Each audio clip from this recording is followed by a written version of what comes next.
You're listening to Sharky on Sharkgoeschomp. Tonight, I like to do something a little different. Taken from the British Medical Journal of 1997, written by the consulting psychiatrist Ikechukwu, Obialo, Azuonye, it's entitled Diagnosis Made by Hallucinatory Voices.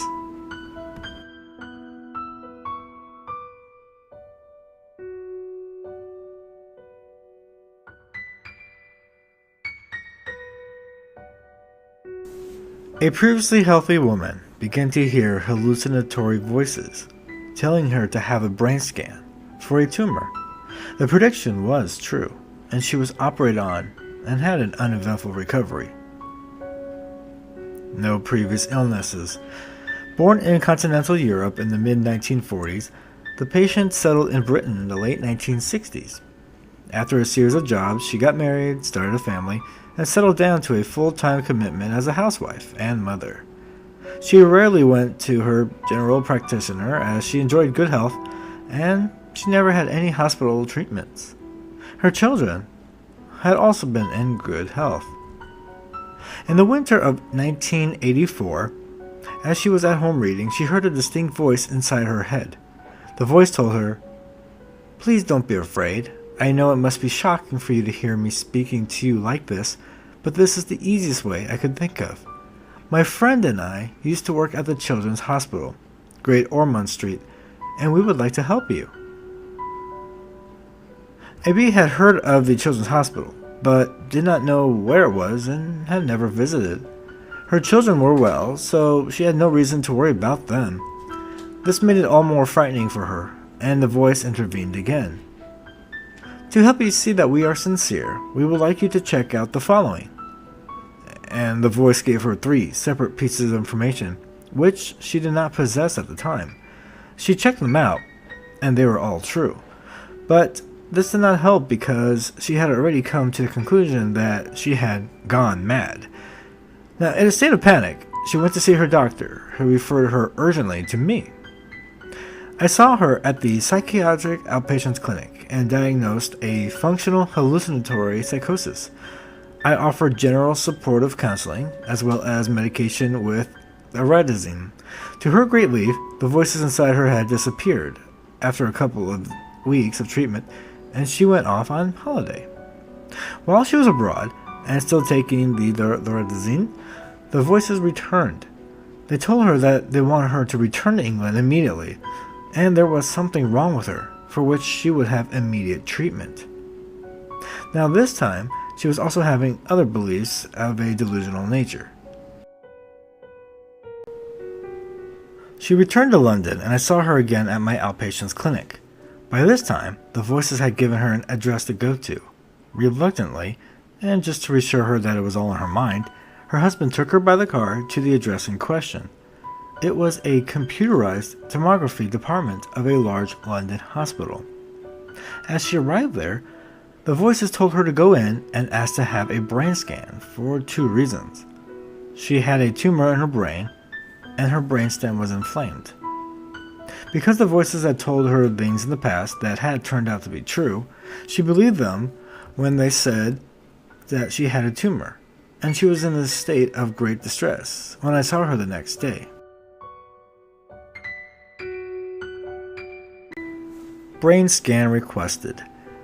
In order to reassure her, I requested a brain scan, explaining in my letter that the hallucinatory voices had told her that she had a brain tumor, that I had not personally found any physical signs suggestive of an intracranial space occupying wheezing, and that the purpose of the scan was essentially to reassure the patient.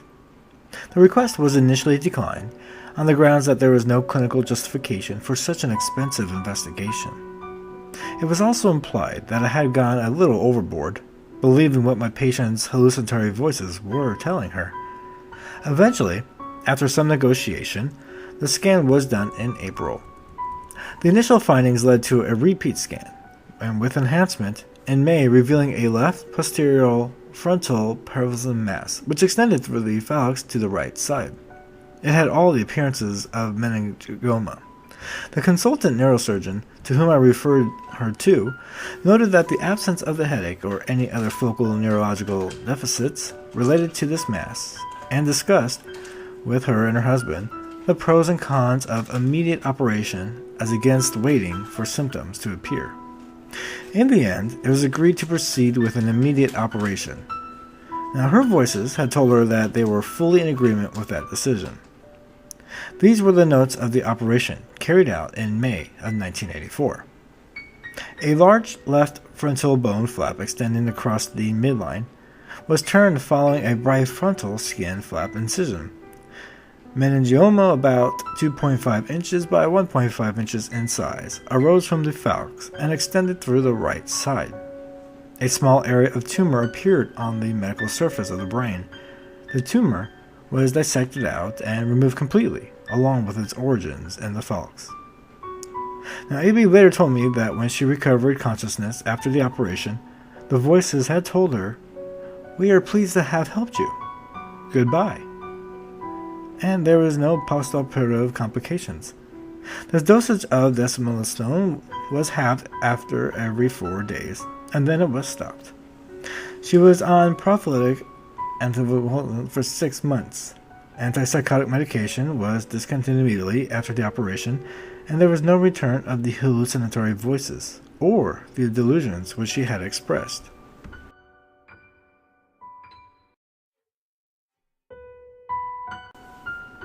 Discussion. A.B. telephoned me last Christmas to wish me and my family a merry festive season, and to tell me that she had been completely well in the 12 years since the operation. It was this telephone call that brought this case to mind again. It is well known that intracranial lesions can be associated with psychiatric symptomology, but this is the first and only instance I have come across in which hallucinatory voices sought to reassure the patient of their genuine interest and in her welfare, offered her a specific diagnosis, as there were no clinical signs that would have alerted anyone to the tumor. They also directed her to the type of hospital best equipped to deal with her problem, expressed the pleasure that she had at least received the treatment they had desired for her, and bid her farewell. And then thereafter just disappeared. I presented her case at a conference later that year. A.B. attended and was closely questioned by several people about the various aspects of her experience. The audience was split down the middle. People would be called X-Files today, rejoiced that what had happened to her was a clear instance of a telepathic communication from two well-meaning people who had physically found that A.B. had a tumor and sought to help her. The X-phobes had a very different formulation. According to them, A.B. had been given the diagnosis of the brain tumor in her original country and wanted to be treated free under the NHS. Hence, they surmised that she had made up the convoluted tale about voices telling her this and that. But A.B. had lived in Britain for 15 years and was entitled to NHS treatment. Besides that, she had been so relieved when the voices first disappeared that on their decision that she had gone on holiday to celebrate the recovery of her sanity. There was a group at the case conference who offered a different opinion. Their view was that the total lack of physical signs notwithstanding, it was unlikely that a tumor of that size had even had absolutely no effect on the patient.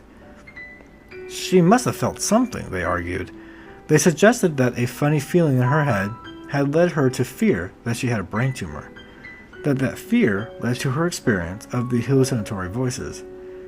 She may have unconsciously taken in more information about various hospitals than she realized, and this information was reproduced by her mind as part of the auditory hallucinatory experience.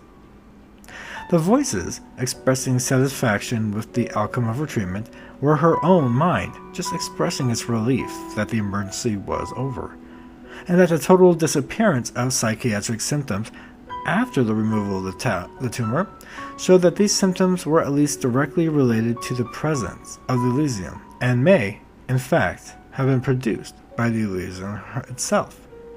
I have obtained the patient's signed consent to publication.